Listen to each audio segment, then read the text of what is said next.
మన దగ్గర ఇప్పుడు ప్రాపర్ డేటా ఉంది. మన దగ్గర ఉన్న డేటాతో ఇప్పుడు కొన్ని కాలిక్యులేషన్స్ చేయాలి. ఎక్సెల్‌లో ఇది పాసిబులేనా? పాసిబుల్ కాదు. యాక్చువల్‌గా చాలా ఈజీ. క్లియర్‌గా ఎక్స్‌ప్లెయిన్ చేస్తాను చూడండి. సో, మన దగ్గర కొంత డేటా ఉన్నప్పుడు దాన్ని కాలిక్యులేట్ చేసి మనకి కొన్ని రిజల్ట్స్ అయితే తెప్పించుకోవాలి. అలా రిజల్ట్స్ రావాలంటే మనం కొన్ని ఫార్ములాస్ అప్లై చేయాల్సొస్తుంది. ఆ ఫార్ములాస్‌ని మనం ఎక్సెల్‌లో చాలా ఈజీగా అప్లై చేయొచ్చనమాట. ఇఫ్ సపోజ్ ఇక్కడ మనకి స్టూడెంట్ మార్క్స్ ఉన్నాయి. సో, స్టూడెంట్ మార్క్స్ మనకి ఎన్ని సబ్జెక్ట్స్ ఉన్నాయి? 4 సబ్జెక్ట్స్ ఉన్నాయి. 4 సబ్జెక్ట్స్ ఉన్నప్పుడు మనకి టోటల్ మార్క్స్ అని కాలిక్యులేట్ చేసుకోవచ్చు. అలాగే ఈచ్ సబ్జెక్ట్స్‌కి మనం యావరేజ్ మార్క్స్ కూడా తీసుకోవచ్చనమాట. అలాగే ఇక్కడ first name and last name ఉంది. ఈ first name and last name 2 కలిపితే మనకి ఫుల్ నేమ్ అనేది వస్తుంది కదా! సో, ఆ కాలమ్స్‌ని ముందు క్రియేట్ చేసుకుందాం మనం. ఆ తర్వాత వాటిని ఎలా కాలిక్యులేట్ చేస్తాం, ఎలా మనకి రిజల్ట్ వస్తుందనేది చూద్దాం. సో, ముందుగా ఇక్కడ నేను ఇంకో కాలమ్ అయితే క్రియేట్ చేస్తున్నాను. ఆ కాలమ్ వచ్చేసి టోటల్ మార్క్స్. ఓకే. ఆ నెక్స్ట్ కాలమ్ వచ్చేసి యావరేజ్. క్లియర్? చివర్లో ఫుల్ నేమ్. సో, ఇక్కడ చూడండి నేను కొత్తగా ఒక కాలమ్ క్రియేట్ చేసి ఆ కాలమ్‌కి నేమ్ ఇస్తుంటే ఆటోమేటిక్‌గా ఇదంతా అప్లై అయిపోతుంది. ఎందుకు అప్లై అవుతుంది? ఇక్కడ ఇందాక మనం రోని సెలెక్ట్ చేసి ఈ చేంజెస్ అన్నీ అప్లై చేసాం కాబట్టి. ఓకేనా? సో, ఇక్కడ కూడా మనం ఈ బోర్డర్స్‌ని అయితే సరిగ్గా అడ్జస్ట్ చేసుకుందాం. సో, ఈ బోర్డర్స్‌ని ఎలా అడ్జస్ట్ చేయాలో మీరు ప్రీవియస్ మాడ్యూల్‌లో నేర్చుకున్నారు కదా! అలానే. ఆ తర్వాత ప్రాపర్ టేబుల్ బోర్డర్స్ అయితే ఇచ్చేద్దాం మనం. ఈ బోర్డర్స్‌లోకి వెళ్లి thick out side borders. Okay. దాంతో పాటు ఆల్ బోర్డర్స్. క్లియర్? సో, ఇక్కడ చూడండి స్టూడెంట్ రికార్డ్‌కి ఇక్కడ దీనికి మళ్ళీ చేంజెస్ ఉన్నాయి. స్టూడెంట్ రికార్డ్ అంటే టోటల్ టేబుల్‌కి రావాలి కదా! సో, దానికోసం మనం మళ్ళీ ఈ సెల్స్‌ని కూడా ఈ మెర్జ్‌లో యాడ్ చేద్దాం. Merge and centre, merge and centre. So, చూడండి మొత్తం స్టూడెంట్ రికార్డ్ అనేది ఈ టేబుల్ మొత్తానికి అప్లై అవుతుంది. మళ్ళీ థిక్ బోర్డర్స్‌ని అప్లై చేసుకుందాం ఇక్కడ. Thick out side borders. So, clear? ఇక్కడ టోటల్ మార్క్స్ ఉంది. టోటల్ మార్క్స్ మనకు రావాలంటే ఏం చేయాలి? ఇప్పుడు ఈ తెలుగు, తర్వాత మ్యాథ్స్, సైన్స్, ఇంగ్లీష్ ఈ మార్క్స్ అన్నీ యాడ్ అవ్వాలి. యాడ్ అంటే మనం ఏం చేస్తాం? సమ్ చేస్తాం. రైట్? సో, ఆ సమ్ రావాలంటే మనకి ఎక్సెల్‌లో ఉన్న ఫార్ములా సమ్. సో, ఎక్సెల్‌లో మనం ఏదైనా ఫార్ములాని అప్లై చేయాలంటే ముందుగా ఈజ్ ఈక్వల్స్ టు రాసుకోవాలి. ఈజ్ ఈక్వల్స్ టు సమ్ అని టైప్ చేయండి. సమ్ అని టైప్ చేయగానే ఇక్కడ మనకి సమ్ అని వచ్చేసింది చూడండి. ఇవన్నీ ఇన్‌బిల్ట్ ఫార్ములాస్ అనమాట ఎక్సెల్‌లో. సో, ఈ సమ్‌ని సెలెక్ట్ చేయండి. ఓకే. ఇలా సెలెక్ట్ చేయొచ్చు. లేకపోతే ఇక్కడ మనకి క్యాప్స్ లాక్ మీద కీబోర్డ్‌లో ట్యాబ్ బటన్ ఉంటుంది. దాన్ని క్లిక్ చేయొచ్చు. క్లిక్ చేస్తే డైరెక్ట్‌గా సమ్ అని వచ్చేసింది. ఇప్పుడు మనం ఏం యాడ్ చేయాలి ఈ సమ్‌లో? ఈ 98, 89, 59, 89ని యాడ్ చేయాలి. సో, ముందుగా నేను 98ని సెలెక్ట్ చేస్తున్నా. ఆ తర్వాత E4 ఉంది కదా! E4ని సెలెక్ట్ చేసిన తర్వాత షిఫ్ట్ బటన్‌ని క్లిక్ చేసి సైడ్ యారోని క్లిక్ చేస్తూ ఉండండి. సో, ఇక్కడ మనకి ఎన్నైతే మార్క్స్ ఎన్నైతే సబ్జెక్ట్స్ ఉన్నాయో అన్నీ సెలెక్ట్ అవుతాయి. సెలెక్ట్ అయిన తర్వాత చివర్లో ఆ బ్రాకెట్‌ని అయితే క్లోజ్ చేయండి. సింపుల్. మనం సమ్ ఫార్ములా రాసుకున్నాం. సమ్ ఫార్ములా రాసుకొని ఏవైతే యాడ్ చేయాలో వాటన్నిటిని సెలెక్ట్ చేసుకున్నాం. సెలెక్ట్ చేసుకొని ఆ బ్రాకెట్స్‌ని క్లోజ్ చేసాం. ఇప్పుడు ఎంటర్ క్లిక్ చేయండి. 335. ఈ 335ని క్లిక్ చేయండి. ఇక్కడ మనకి ఫార్ములా వచ్చింది చూడండి. E4 to H4. అలాగే ఇలా కాకుండా మనం ఇంకో విధంగా కూడా ఈ ఫార్ములా రాసుకోవచ్చు. ఈ ఫార్ములాని క్లియర్ చేసిన తర్వాత ఇక్కడ E4 రాస్తున్నా. తర్వాత కామా F4. తర్వాత G4. తర్వాత H4 ఇలా రాసుకున్న తర్వాత ఎంటర్ క్లిక్ చేశాను. చూడండి మళ్ళీ సేమ్ అవుట్‌పుట్ వచ్చింది. ఈసారి ఇక్కడ ఫార్ములా బాక్స్‌లో చూడండి E4, F4, G4, H4. So, ఇది మనకు కొంచెం లెంగ్తీ ప్రాసెస్ అండ్ మాన్యువల్‌గా చేసినట్టుంది. సో, మీరు ఈజీగా ఉండాలంటే ఈ సమ్ ఫార్ములా ఓపెన్ చేసుకున్న తర్వాత దీన్ని క్లిక్ చేసి side arrow shift plus side arrow బటన్‌ని క్లిక్ చేస్తూ అన్నీ సెలెక్ట్ చేసుకొని బ్రాకెట్స్‌ని క్లోజ్ చేసి ఎంటర్ క్లిక్ చేయండి. 335 వచ్చేసింది. ఇప్పుడు మనం ప్రతిదానికి అలా క్లిక్ చేస్తూ అలా సెలెక్ట్ చేసుకుంటూ ఉంటామా? కాదు. సింపుల్‌గా దీన్ని మనం డ్రాగ్ చేస్తాం. ఓకే. డ్రాగ్ చేస్తే ప్రతి సెల్‌లో ఆ ఫార్ములా అనేది అప్లై అయిపోతుంది. చూడండి మనకి ప్రతి సెల్‌లో మార్క్స్ అనేవి అప్డేట్ అయిపోయినాయి. Total marks. దీన్ని క్లిక్ చేస్తే ఇక్కడ చూడండి E5 టు H5. దీన్ని క్లిక్ చేస్తే E6 టు H6. దీన్ని క్లిక్ చేస్తే E8 to H8. Right? So, ఈ విధంగా మనం ఫార్ములాస్ అనేవి అప్లై చేసుకోవచ్చు. ఒక సెల్‌కి ఫార్ములా అప్లై చేసి ఆ ఫార్ములాని మనం డ్రాగ్ చేసుకునే విధానం ద్వారా మిగతా సెల్స్‌కి కూడా అప్లై చేయొచ్చు. క్లియర్? ఇప్పుడు యావరేజ్ ఉంది. యావరేజ్ కూడా అంతే అనమాట. సెల్‌ని సెలెక్ట్ చేసుకున్నాం. తర్వాత ఈజ్ ఈక్వల్స్ టు యావరేజ్ అని టైప్ చేయండి. యావరేజ్ అని సగం టైప్ చేయగానే మనకి యావరేజ్ ఆప్షన్ అనేది యావరేజ్ ఫార్ములా అనేది వచ్చేసింది. దాన్ని క్లిక్ చేయండి. క్లిక్ చేసి ట్యాబ్ బటన్ క్లిక్ చేయగానే మనకి యావరేజ్ సింబల్ వచ్చింది. సింపుల్‌గా యావరేజ్‌కి కూడా అన్ని మార్క్స్‌ని సెలెక్ట్ చేసుకోండి. ఎంటర్. 83.75. సో, ఈ విధంగా మనం ప్రతి సెల్‌లో రావాలంటే దాన్ని డ్రాగ్ చేసుకోవాలి. డ్రాగ్ చేసుకుంటే మనకి ప్రతి స్టూడెంట్ యొక్క యావరేజ్ మార్క్స్ అనేవి వచ్చేసినాయి. ఇక్కడ మనకి డెసిమల్ వాల్యూస్ ఉన్నాయి. డెసిమల్ వాల్యూస్ అంటే పాయింట్ తర్వాత ఏవైతే వాల్యూస్ ఉన్నాయో వాటిని డెసిమల్ వాల్యూస్ అంటాం. ఆ డెసిమల్ వాల్యూస్ లేకుండా చేయాలంటే ఏం చేయాలి తెలుసా? ఆ డెసిమల్ వాల్యూస్ లేకుండా చేయాలంటే సెల్‌ని సెలెక్ట్ చేసుకుందాం. ఇక్కడ నంబర్ అనే గ్రూప్ ఉంది కదా! నంబర్ గ్రూప్‌లో దీన్ని క్లిక్ చేసుకుంటే ఇక్కడ మనకి నంబర్ అనేది సెలెక్ట్ చేసుకోవాలి. నంబర్ అనేది సెలెక్ట్ చేసుకుంటాం కేటగిరీలో. నంబర్ సెలెక్ట్ చేసుకున్న తర్వాత డెసిమల్ ప్లేసెస్ అనే ఆప్షన్ ఉంది చూడండి. ఈ డెసిమల్ ప్లేసెస్‌లో మనం ఒకవేళ 2 ఉంది మనకు బై డిఫాల్ట్‌గా 5 ఇచ్చామనుకోండి. ఓకే క్లిక్ చేయండి. చూడండి 5 వాల్యూస్ వచ్చినాయి డెసిమల్ తర్వాత. ఐ మీన్ ఏమి లేకపోతే 0 అన్నట్టు కదా! అలా కాకుండా 5 బదులు మనం ఇక్కడ డైరెక్ట్‌గా 0 ఇస్తున్నాం. 0 ఇస్తున్నాం in the sense decimal values ఏం లేకుండా ఓన్లీ నార్మల్ వాల్యూ వస్తుంది. సో దీన్ని కూడా ఇలా డ్రాగ్ చేసేద్దాం. చూడండి డెసిమల్ వాల్యూస్ లేకుండా normal integer type I mean just number అయితే వచ్చింది. క్లియర్? సో ఈ విధంగా మనం ఫార్ములాస్‌ని అప్లై చేసుకోవచ్చు. అర్థమైందా? నెక్స్ట్ వచ్చేసి ఫుల్ నేమ్ కావాలి మనకి.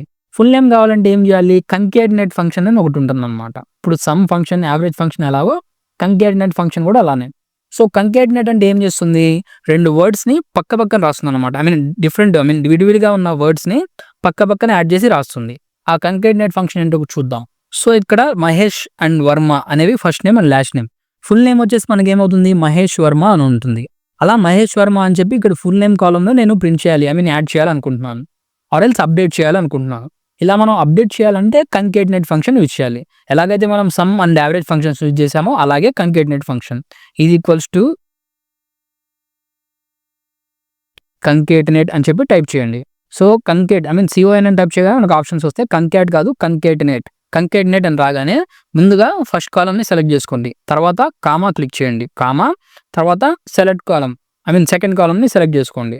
ఇప్పుడు మనం ఎంటర్ క్లిక్ చేస్తే మహేష్ వర్మ అని చెప్పి మొత్తం కలిపి వచ్చేసిందనమాట. ఓకే. సో ఈ విధంగా మనం 2 నేమ్స్‌ని యాడ్ చేయొచ్చు. 2 నేమ్స్‌ని కంకాటినేట్ చేసి పక్క పక్కనే ప్రింట్ చేయొచ్చు అనమాట. ఓకే. సో దీన్ని ఇలా మనం స్క్రోల్ చేస్తే మిగతా నేమ్స్ కూడా అలానే యాడ్ అయిపోతాయి. కానీ ఇక్కడ మీరు అబ్జర్వ్ చేస్తే నేమ్స్ మధ్యలో కొంచెం స్పేస్ ఉండాలి. మనకి ఫస్ట్ నేమ్‌కి, లాస్ట్ నేమ్‌కి స్పేస్ ఉంటేనే నేమ్ అనేది ప్రాపర్‌గా కనిపిస్తుంది. ఆ స్పేస్ రావాలంటే ఏం చేయాలి? ఈ ఫార్ములాని మనం చేంజ్ చేయాలి. ఈ ఫార్ములాని మనం ఎలా చేంజ్ చేస్తాం? ఇక్కడ B4, C4 అని ఉంది. సో ఈ B4, C4 అని ఇమ్మీడియేట్‌గా ఉందన్నమాట. కానీ మధ్యలో మనకు స్పేస్ కావాలి. ఆ స్పేస్ అనేది ఒక క్యారెక్టర్. ఓకే. క్యారెక్టర్ అనేది ఎప్పుడైనా కొటేషన్స్ మధ్యలో ఉండాలి. కొటేషన్స్ అంటే డబుల్ కొటేషన్స్, సింగిల్ కొటేషన్స్.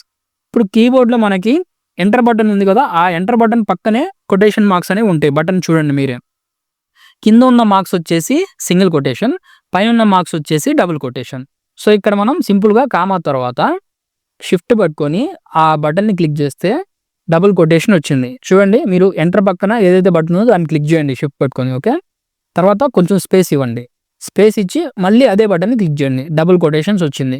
ఇక్కడ ఈ డబుల్ కొటేషన్ మార్క్స్ మధ్యలో కొంచెం స్పేస్ ఉంది. ఓకే. తర్వాత మళ్ళీ కామా ఇవ్వండి. సో ఇక్కడ మనం ఏం టైప్ చేసాం? ఫస్ట్ నేమ్‌ని సెలెక్ట్ చేసుకున్నాం అంటే B4, తర్వాత కామా ఇచ్చి ఈ డబుల్ కొటేషన్స్ మధ్యలో ఒక స్పేస్ ఇచ్చాం. తర్వాత కామా, తర్వాత లాస్ట్ నేమ్ సెలెక్ట్ చేసాం. రైట్. సో చూడండి ఎంటర్ క్లిక్ చేస్తాను. ఎంటర్ క్లిక్ చేయగానే మనకి మహేష్ వర్మ అని వచ్చింది. రైట్. అలాగే దీన్ని డ్రాగ్ చేస్తే ఆ ఫార్ములా అనేది ప్రతిదానికి అప్లై అయిపోతుంది. కావాల్సిన స్పేస్ అయితే వచ్చేసింది. సో దీన్ని మనం ఫార్మాట్ చేసుకుందాం. చూడండి. సో క్లియర్ కదా? ఈ విధంగా మనం కంకాటినేట్ ఫంక్షన్ అయితే యూజ్ చేసుకోవచ్చు. ఇక్కడ మనం ఒక స్పేస్ ఇచ్చాం కాబట్టి ఒక స్పేస్ వచ్చింది. అదే ఎక్కువ స్పేస్ ఇస్తే చూడండి ఎక్కువ స్పేస్ వస్తది. ఎంటర్ క్లిక్ చేయండి. ఎక్కువ స్పేస్ వచ్చింది. సో ఇక్కడ ఎంత స్పేస్ కావాలంటే అంత స్పేస్ మనం ఈ కొటేషన్స్ మధ్యలో అయితే ఇవ్వచ్చు అనమాట. క్లియర్? సో ఇప్పుడు ఇది ప్రాపర్ టేబుల్ లాగా అయితే మనకు కనిపిస్తుంది. రైట్. సో ఈ టేబుల్‌లో ఇక్కడ మనం మార్క్స్ ఉన్నాయి. ఈ మార్క్స్‌లో ఇంగ్లీష్‌లో ఒకళ్ళకి 89, ఒకళ్ళకి 68, ఒకళ్ళకి 87, 69, 92 ఇలా వచ్చింది. వీటిలో హైయెస్ట్ మార్క్స్ ఎవరికంటే 92 క్లియర్‌గా మనకు కనిపిస్తుంది. ఒక 5 రికార్డ్స్ ఉన్నాయి కాబట్టి మనకి హైయెస్ట్ మార్క్స్ ఎవరివో క్లియర్‌గా కనిపిస్తుంది. ఒక 100 రికార్డ్స్ ఉంటే, ఒక 200 రికార్డ్స్ ఉంటే, సో వీటిని మనం స్పెసిఫిక్‌గా చూడాలి. స్పెసిఫిక్‌గా చూడాలంటే అట్‌లీస్ట్ కలర్ అప్లై చేసుకోవచ్చు ఈ సెల్‌కి. ఇప్పుడు ఈ సెల్‌కి గ్రీన్ కలర్ అప్లై చేసామనుకోండి హైయెస్ట్ మార్క్స్. తర్వాత సెకండ్ హైయెస్ట్‌లో ఎవరు ఉన్నారంటే వాళ్ళకి యెల్లో. చివర్లో ఎవరికి తక్కువ ఉన్నాయంటే వాళ్ళకి రెడ్ కలర్. ఇలా మనం కండిషన్ అప్లై చేసుకోవచ్చు. అలా కండిషన్ అప్లై చేసి దానికి కలర్ కోడింగ్ ఇచ్చామనుకోండి. సో ప్రాపర్‌గా అప్లై అవుతుందన్నమాట. సో అది ఆటోమేటిక్‌గా మనం మార్క్స్ ఎంటర్ చేసినప్పుడు ఆ కండిషన్ అప్లై అయ్యి కలర్ అనేది డిస్‌ప్లే అవుతుంది. ఓకే. దాన్ని మనం కండిషనల్ ఫార్మాటింగ్ అంటాం. సో ఆ కండిషనల్ ఫార్మాటింగ్ ఎలా చేయాలో చూద్దాం ఇప్పుడు. సో ముందుగా ఇక్కడ డిఫరెంట్ మార్క్స్‌కి డిఫరెంట్ కలర్స్ అప్లై చేయాలంటే కండిషనల్ ఫార్మాటింగ్ అనేది మనం అప్లై చేయాలి. ఆ కండిషనల్ ఫార్మాటింగ్ అనేది ఎక్కడ ఉంటుంది? మన రిబ్బన్‌లో స్టైల్స్ గ్రూప్‌లో ఉంటుందన్నమాట. సో ఈ స్టైల్స్ గ్రూప్‌లో ఫస్ట్ ఆప్షనే మనకి కండిషనల్ ఫార్మాటింగ్. ఈ కండిషనల్ ఫార్మాటింగ్ మనం అప్లై చేస్తే ఇక్కడ మార్క్స్‌ని బేస్ చేసుకొని ఒక్కో మార్క్స్ ఉన్న సెల్‌కి ఒక్కో కలర్ అనేది అప్లై అవుతుంది. ఓకేనా? అది ఎలాగో చూడండి ఇప్పుడు. సో, ఇక్కడ నేను ఫస్ట్ ఆఫ్ ఆల్ ఈ రోనైతే ఈ కాలమ్‌నైతే సెలెక్ట్ చేసుకున్నా.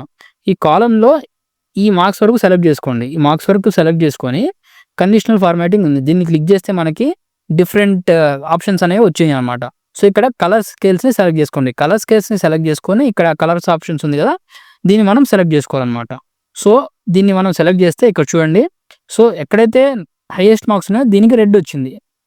ఎక్కడైతే లోయెస్ట్ మార్క్స్ ఉందో మనకి దీనికి థిక్ గ్రీన్ కలర్ వచ్చింది. ఇలా డిఫరెంట్ స్టైల్స్ అనేవి ఉన్నాయి మనకి. సో, ఈ స్టైల్స్‌ని మనం సెలెక్ట్ చేసుకోవాలి బై డిఫాల్ట్‌గా. So, green, yellow, red colour scale ఉంది కదా! దీన్ని సెలెక్ట్ చేసుకుందాం. దీన్ని సెలెక్ట్ చేస్తే 92 ఎక్కడైతే హైయెస్ట్ మార్క్స్ ఉన్నాయో దీనికి థిక్ గ్రీన్ కలర్ వచ్చింది.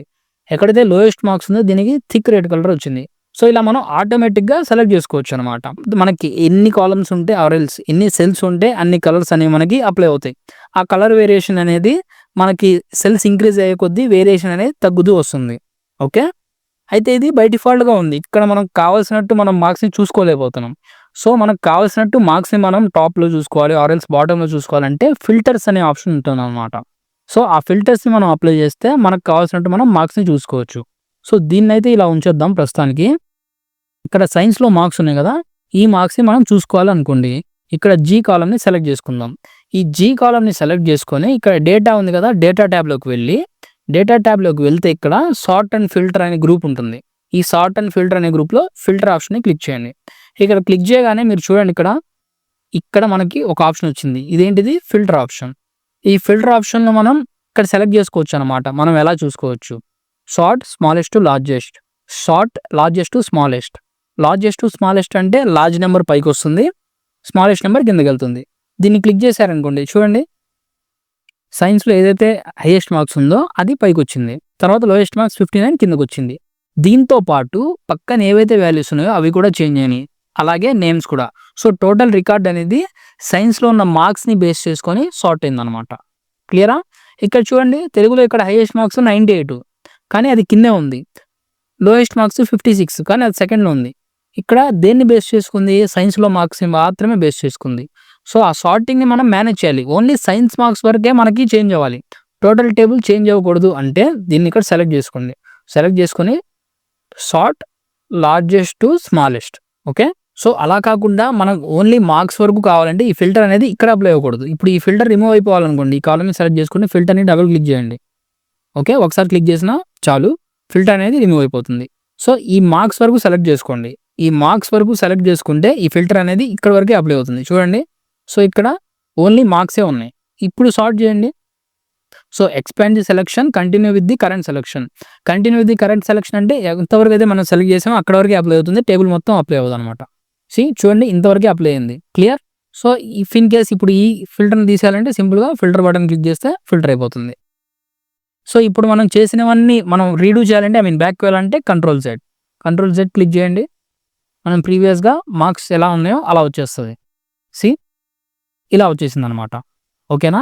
సో, ఇంతవరకు మనం కండిషనల్ ఎలా అప్లై చేయాలి, అలాగే సార్ట్ ఎలా చేయాలి అనేది చూసుకున్నాం. ఆ తర్వాత డూప్లికేట్స్. ఇప్పుడు మనం ఇచ్చిన డేటాలో ఆబ్వియస్‌లీ డూప్లికేట్స్ ఏం లేవు. బై మిస్టేక్‌గా ఆర్ ఎల్స్ ఇఫ్ సపోజ్ మనం ఇచ్చిన డేటాలో డూప్లికేట్స్ ఉన్నాయి. ఇక్కడ కాపీ చేసుకున్నాను నేను. కాపీ చేసి ఇక్కడ పేస్ట్ చేస్తాను. సో, పేస్ట్ చేస్తే చూడండి ఇక్కడ అంజలి డీటెయిల్స్ ఇక్కడ కూడా ప్రింట్ అయినాయి అనమాట. సో, ఇప్పుడు నేను టేబుల్‌ని సెలెక్ట్ చేసుకుంటా టోటల్‌గా టేబుల్‌ని సెలెక్ట్ చేసుకొని ఇక్కడేంది కాపీ చేసి పేస్ట్ చేస్తే డూప్లికేట్ వచ్చింది. ఈ డూప్లికేట్ అనేది టేబుల్‌లో ఉండకూడదు ఆబ్వియస్‌లీ. మనకి డేటా లార్జ్ అవుతుంది. డేటా కన్‌ఫ్యూజన్‌గా కూడా ఉంటుంది. ఈ డూప్లికేట్‌ని రిమూవ్ చేయాలంటే మనం డేటా టూల్స్ అనే గ్రూప్‌లోకి రావాలి. డేటా టూల్స్ అనే గ్రూప్ ఎక్కడ ఉంటుంది? ఇది కూడా డేటాలో ఉంటుంది. ఇక్కడ రిమూవ్ డూప్లికేట్స్ ఉంది కదా! దీన్ని క్లిక్ చేయండి సింపుల్‌గా. ఇక్కడ చూడండి కాలమ్ ఏ అని ఉంది. అంటే మీరు కాలమ్ ఏని డిలీట్ చేయాలా? కాలమ్ ఏలో ఉన్న డూప్లికేట్స్‌ని డిలీట్ చేయాలా? లేకపోతే అన్ని కాలమ్స్‌లో ఉన్న డూప్లికేట్స్‌ని డిలీట్ చేయాలా? మనకు అన్ని కాలమ్స్‌లో ఉన్న డూప్లికేట్స్‌ని డిలీట్ చేయాలి. అప్పుడు ఏమవుతుంది? ఇక్కడ మై డేటా హ్యాస్ హెడర్స్ అనే ఆప్షన్ ఉంది. దాన్ని క్లిక్ చేయండి. దాన్ని క్లిక్ చేస్తే స్టూడెంట్ రికార్డ్‌లో ఉన్న ఇప్పుడు స్టూడెంట్ రికార్డ్ ఉంది కదా! అది మొత్తం సెలెక్ట్ అవుతుంది. అది మొత్తం సెలెక్ట్ అయ్యి అందులో ఉన్న డూప్లికేట్స్ అన్ని డిలీట్ అవుతాయి. ఒకసారి క్లిక్ చేయండి. No duplicate values found. ఎందుకు? ఇక్కడ చివరి రో అనేది సెలెక్ట్ అవ్వలేదు. అర్థమైందా? సో, అప్పుడు చివరి రో అనేది సెలెక్ట్ అవ్వాలంటే ఏం చేయాలి? లాస్ట్ రోతో పాటు మన టేబుల్‌లో ఆ కింద ఉన్న రో కూడా సెలెక్ట్ చేసుకోవాలి మనం. ఓకే. సెలెక్ట్ చేసుకొని మళ్ళీ ఈ ఆప్షన్‌ని క్లిక్ చేయండి. ఈసారి కూడా ఓన్లీ కాలమ్ ఏ ఆప్షనే చూపించింది ఇక్కడ. అది కాకుండా మై డేటా హ్యాస్ హెడర్స్ అనే ఆప్షన్‌ని సెలెక్ట్ చేసుకోండి. సెలెక్ట్ చేసుకున్న తర్వాత ఈసారి ఓకే క్లిక్ చేయండి. See 1 duplicate values found and removed. So ఇక్కడ రిమూవ్ అయిపోయింది. ఇప్పుడు ఓకే క్లిక్ చేయండి. సి సో ఈ విధంగా మనం డూప్లికేట్స్ని కూడా రిమూవ్ చేయొచ్చు. ఈ సార్టింగ్ గురించి మనం ఇంకో కొత్త టేబుల్ క్రియేట్ చేసుకొని ఆ టేబుల్లో కూడా ఈ సార్టింగ్ గురించి డిస్కస్ చేద్దాం. కాకపోతే ఇది ఫ్యూచర్ మాడ్యూల్స్లో వస్తుందన్నమాట. సో ఇది బేసిక్గా ఫార్ములాస్ని అప్లై చేయడం, ఫిల్టర్స్ని అప్లై చేయడం, అలాగే డూప్లికేట్స్ని రిమూవ్ చేయడం అనమాట. సో క్లియర్ కదా, ఎక్సెల్లో ఉన్న బేసిక్ కాన్సెప్ట్స్ మీకు ఆల్మోస్ట్ వచ్చేసినట్టే. నెక్స్ట్ చాప్టర్లో రౌండ్ ఆఫ్ కాన్సెప్ట్ గురించి చూద్దాం.